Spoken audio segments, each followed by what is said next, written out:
17 March 2025ला record झालेल्या या व्हिडिओमध्ये प्रगती नावाची मुलगी आपल्या लग्नानंतर आनंदामध्ये रील बनवताना दिसते। तिच्या या आनंदाचं कारण आहे तिच्या 3 वर्षाचं जुनं प्रेम दिलीप याच्याबरोबर फक्त 12 दिवसा अगोदरच म्हणजे 5 मार्च 2025ला लग्न झालं।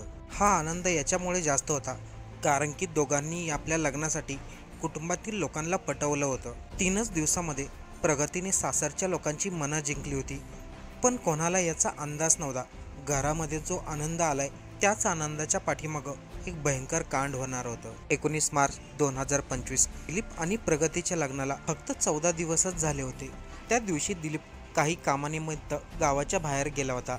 गावाच्या जवळ आला असताना एका धाब्यावरती तो जेवण करायला थांबला। त्यावेळेस त्यांनी आपला मोठा भाऊ आणि पत्नी प्रगतीला फोन केला आणि सांगितलं, मी बाहेरूनच जेवण करून येणार आहे, अर्ध्या तासामध्ये मी घरी येईल। दिलीप घरापासून फक्त 27 किलोमीटर अंतरावरतीच होता, पण खूप उशीर होऊन गेला तरी देखील दिलीप घरी आला नाही। त्याच्यामुळं दिलीपच्या भावाने त्याला फोन केला। The number you are trying to call is currently not reachable. Please try again later. पण दिलीपचा फोन काही लागला नाही। तेव्हा घरातील लोकांना वाटलं काही कारणामुळं दिलीप कुठे थांबला असेल किंवा त्याचा मोबाईल स्विच ऑफ झाला असेल। दिलीपला कॉल केलेला नंतर बराच वेळ होऊन गेला तरी देखील दिलीपचा फोन लागला नाही किंवा त्याचा फोन आला नाही। त्यामुळं घरातील लोकांना दिलीपची आता जास्त चिंता वाटू लागली होती। त्याच्यामुळं दिलीपच्या घरातील लोकांनी पुन्हा एकदा त्याला फोन केला। यावेळेस दिलीपचा फोन उचलला, पण फोनवरतून जो घरच्यांनी आवाज ऐकला त्या ऐकून सर्वांच्या पायाखालची जमीन सरकली, कारण की दिलीपच्या कॉलवरती पोलीस बोलत होते। पोलिसांनी सांगितलं दिलीप खूप गंभीररित्या जखमी झालाय आणि त्याला आम्ही हॉस्पिटलमध्ये ॲडमिट केलं आहे। जो व्यक्ती काही वेळा अगोदर एकदम धडधाकट होता त्याच्याबद्दल असं ऐकल्यानंतर घरातील कोणत्याही लोकांना भीतीच वाटेल। दिलीपच्या घरामधील सर्व लोक तात्काळ पोलिसांनी सांगितलेल्या हॉस्पिटलमध्ये जातात, ज्या ठिकाणी दिलीप मृत्यूशी झुंज देत होता।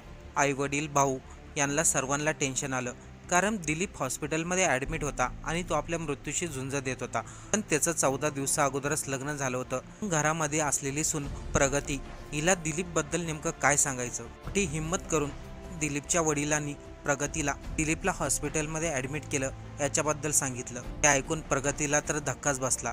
2 दिवस दिलीपवरती हॉस्पिटलमध्ये उपचार चालू होते, पण 3ऱ्या दिवशी त्याचा दुर्दैवी मृत्यू होतो। पण जेव्हा त्याच्या शवविच्छेदनाचा रिपोर्ट येतो तेव्हा असं भयंकर सत्य समोर येणार होतं ज्याची कोणी कल्पनाही केली नव्हती। शवविच्छेदनाच्या रिपोर्टनुसार दिलीपच्या डोक्यामध्ये लोखंडी रॉडने एवढे वार केले होते त्याच्या डोक्यामधील अनेक नसा तुटल्या होत्या। एवढंच नाही तर पाठीमागून त्याच्या डोक्यामध्ये गोळी देखील झाडली होती। दिलीप बरोबर जे घडलं होतं तो काही कोणता अपघात नव्हता, हा पूर्ण प्लॅनिंग करून केलेला एक मर्डर होता आणि ज्याचं कनेक्शन घरातील व्यक्तीबरोबर जोडलेलं होतं। 21 वर्षाचा दिलीप आपल्या 2 मोठ्या भावांबरोबर आणि वडिलांबरोबर एकत्रच राहत होता। त्याच्या वडिलाचा मोठा JCB सप्लाय करणं, क्रेन सप्लाय करणं याचा व्यवसाय होता। दिलीपच्या वडिलांकडं 12 हायड्रा मशीन आणि 10 क्रेन होते आणि त्यांचं काम पूर्ण जिल्ह्यामध्ये पसरलेलं होतं। त्यामुळे घरामध्ये पैशाची कोणतीही कमी नव्हती। 5 मार्च 2025ला घरामध्ये आणखीन जास्त आनंद येणार होता,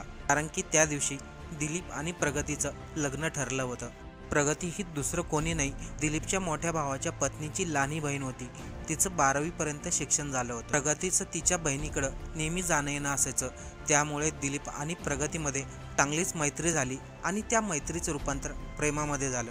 3 वर्षात दिलीप आणि प्रगती लव्ह इन रिलेशनशिपमध्ये होते, पण ही गोष्ट दिलीपचा भाऊ संदीप किंवा घरातील कोणत्याही लोकांना माहिती नव्हती। पण जेव्हा दिलीपच्या प्रेमाबद्दल घरामध्ये माहिती झालं तेव्हा सर्वांनी या गोष्टीला विरोध केला, कारण की दिलीपच्या वडिलांना पटत नव्हतं एकाच घरातील दोन्ही मुली त्यांच्या सून बनाव्या। पण प्रगतीने दिलीपला अगोदरच सांगितलं होतं, मी लग्न करन तर तुझ्याशी, नाहीतर मी लग्नच करणार नाही। तर दिलीपने देखील प्रगतीला वचन दिलं होतं, मी देखील तुझ्या संगच लग्न करणार। अखेर दिलीप आणि प्रगती यांच्या हट्टापुढे दोन्ही कुटुंबातील लोक लग्नासाठी तयार झाले। अखेर 5 मार्च 2025ला दोन्ही कुटुंबातील लोकांच्या सहमतीने दिलीप आणि प्रगतीचं लग्न मोठ्या धुमधडाक्यामध्ये केलं। लग्नानंतर 3च दिवसात प्रगतीने सासरच्या लोकांची मनं जिंकली। भारतीय रिवाजानुसार जसं सुनेला तिच्या माहेरी पाठवलं जातं तसंच प्रगतीला देखील 9 मार्चला तिच्या माहेरी पाठवण्यात आलं। तारीख होती 19 मार्च। या दिवशी दिलीपचं दुसऱ्या गावामध्ये काहीतरी काम होतं, त्यानिमित्ताने तो बाहेर गेला होता. घरामध्ये सांगून गेला होता, मला येण्यासाठी उशीर होईल. पण पोलिसांनी अगोदर तपासणी केली. दिलीप आणि संदीप या दोघा भावांचे कोणाबरोबर काही वाद झाले होते का, परंतु त्यामध्ये पोलिसांना काहीही आढळलं नाही. त्यामुळे पोलिसांनी संशय घेतला, पैशासाठी कदाचित दिलीपची हत्या केली असावी. त्या दिवशी दिलीपचं निधन झालं. त्या दिवशी माहेरी गेलेली त्याची पत्नी प्रगती ही देखील सासरी निघून आली. पोलिसांनी दिलीपची हत्या कोणी केली हे शोधण्यासाठी सर्व अँगलनी तपास केला.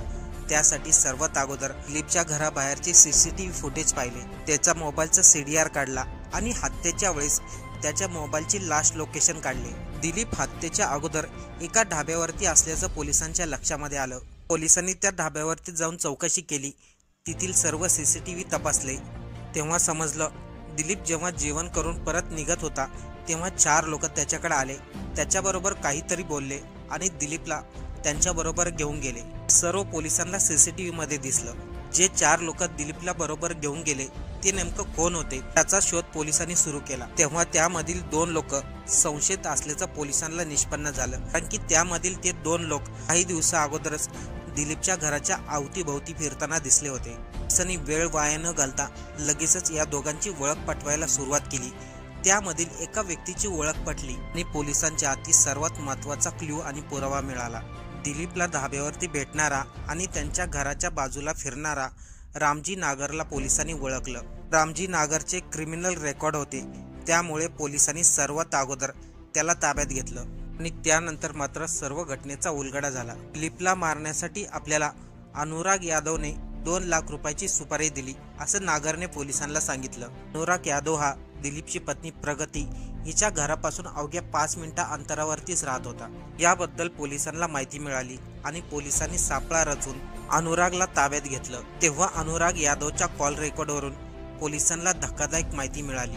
19 मार्चच्या दुपारी अनुराग यादव आणि दिलीपची पत्नी प्रगती यांच्यामध्ये अनेक वेळा कॉल झाले होते. तसेच प्रगतीने देखील अनुराग यादवला अनेक वेळा कॉल केल्याचं कॉल रेकॉर्डमध्ये आलं होतं. त्यामुळे पोलिसांची संशयाची सुई दिलीपची पत्नी प्रगतीकडे गेलं आणि तिला चौकशीसाठी ताब्यात घेतलं. पोलिसांनी जेव्हा त्यांच्या पद्धतीने प्रगतीला विचारलं तेव्हा तिने दिलीपच्या हत्येचा संपूर्ण प्लॅनिंग पोलिसांना सांगितला. अनुराग यादव आणि प्रगती यादव हे दोघंही एकाच गावचे. गेल्या अनेक वर्षापासून ते एकमेकांना ओळखत होते. याशिवाय गेल्या 4 वर्षापासून प्रगती आणि अनुराग एकामेकांवरती प्रेम करत होते. दोघांनाही एकमेकांशी लग्न करायचं होतं, परंतु प्रगतीच्या घरच्यांचा मात्र या लग्नाला विरोध होता. पण प्रगतीला काही करून अनुरागशीच लग्न करायचं होतं. त्यामुळे प्रगतीने तिचा प्रियकर अनुरागच्या मदतीने एक प्लॅन केला. तिने आपल्या बहिणीचा धीर दिलीपशी ओळख वाढून त्याला आपल्या प्रेमाच्या जाळ्यात ओढलं. दिलीपकडं खूप मोठ्या प्रमाणामध्ये पैसे आहेत, याशिवाय तो माझ्या बहिणीचा धीर आहे, त्यामुळे घरच्यांना या लग्नासाठी कोणताही विरोध नसेल. त्यामुळे अगोदर दिलीप संग लग्न करू, त्यानंतर आपण दोघं त्याचा काटा काढू. दिलीपची पत्नी असल्यामुळे त्याच्या संपत्तीचा अर्धा वाटा प्रगतीला मिळेल असं तिने तिचा प्रियकर अनुरागला सांगितलं. अनुरागला देखील प्रगतीचा हा प्लॅन आवडला. प्रगतीने 3 वर्ष दिलीपला खोटं प्रेमाचं नाटक करून 5 मार्च 2025ला त्याच्याबरोबर लग्न केलं. प्रगती आणि अनुरागचा पहिला प्लॅन एकदम सक्सेस झाला. आता वेळ आली होती ती दुसरा प्लॅन ऍक्टिव्ह करायची, म्हणजेच की दिलीपच्या हत्येचा प्लॅन. 5 तारखेला लग्नाच्या दिवशी दिलीपच्या घरच्यांकडून मुंह दिखाई म्हणून प्रगतीला 1 लाख रुपये मिळाले होते. ते 1 लाख रुपये प्रगतीने आपल्या जवळ ठेवले होते. 10 तारखेला होळीचं कारण सांगून प्रगती माहेरी निघून गेली आणि माहेरी गेल्यानंतर अनुराग बरोबर दिलीपच्या हत्येची तयारी केली. अनुराग शार्प शूटर असलेल्या आणि अगोदरच क्रिमिनल रेकॉर्ड असलेल्या रामजी नागरला ओळखत होता. अनुरागने त्याला 2 लाख रुपयाची सुपारी दिली. प्रगतीने दिलेले 1 लाख रुपये त्याला ॲडव्हान्स म्हणून दिले.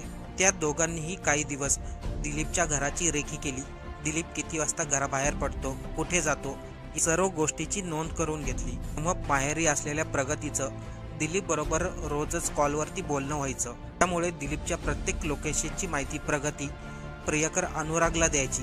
19 तारखेला दिलीप कन्नौरला कामासाठी जाणारे ही माहिती दिलीपने स्वतः त्याची पत्नी प्रगतीला दिली होती. मग प्रगतीने अनुरागला याबद्दल माहिती दिली. दिलीपच्या हत्येसाठी हाच दिवस बेस्ट आहे. दिलीप आणि अनुरागने ठरवलं. 19 तारखेला सकाळपासून प्रगती दिलीप बरोबर कॉलवरती नेहमीच बोलत राहिली. त्याच्या प्रत्येक लोकेशनची माहिती घेत राहिली. आणि त्याबद्दल सर्व माहिती ती अनुरागला सांगत होती. अनुरागने देखील आणखीन 2 जणांना बरोबर घेतलं होतं. टोटल 4 जण दिलीपच्या लोकेशनचा पाठलाग करत होते. तेव्हा दिलीप एका ढाब्यावरती जेवायला थांबणार आहे असं प्रगतीने अनुरागला सांगितलं. तेव्हा दिलीप ढाब्यावरती जेवण करत होता. त्यांनी आपला मोठा भाऊ संदीपला फोन केला. आपण आता जेवण केल्यानंतर घरी निघणार आहे.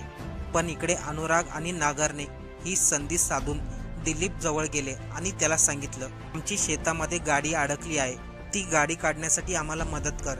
दिलीप त्या चौघांनाही मदत करण्याच्या हिशोबाने शेतामध्ये गेला. तेव्हा नागरने दिलीपच्या डोक्यामध्ये पाठीमागून गोळी मारली. दिलीपचा जागेवरती मृत्यू झाला. हा विचार करून 4 जण तिथून फरार झाले. 2 दिवस दिलीपवरती उपचार झाल्यानंतर त्याचा मृत्यू झाला. पण पोलिसाच्या तपासामध्ये सर्व काही उलगडलं. एकाच आठवड्यामध्ये 2 अशा घटना घडल्यामुळं अनेक तरुणांनी लग्नावरून आपला विश्वास उठला आहे अशा कमेंट केल्या आहेत.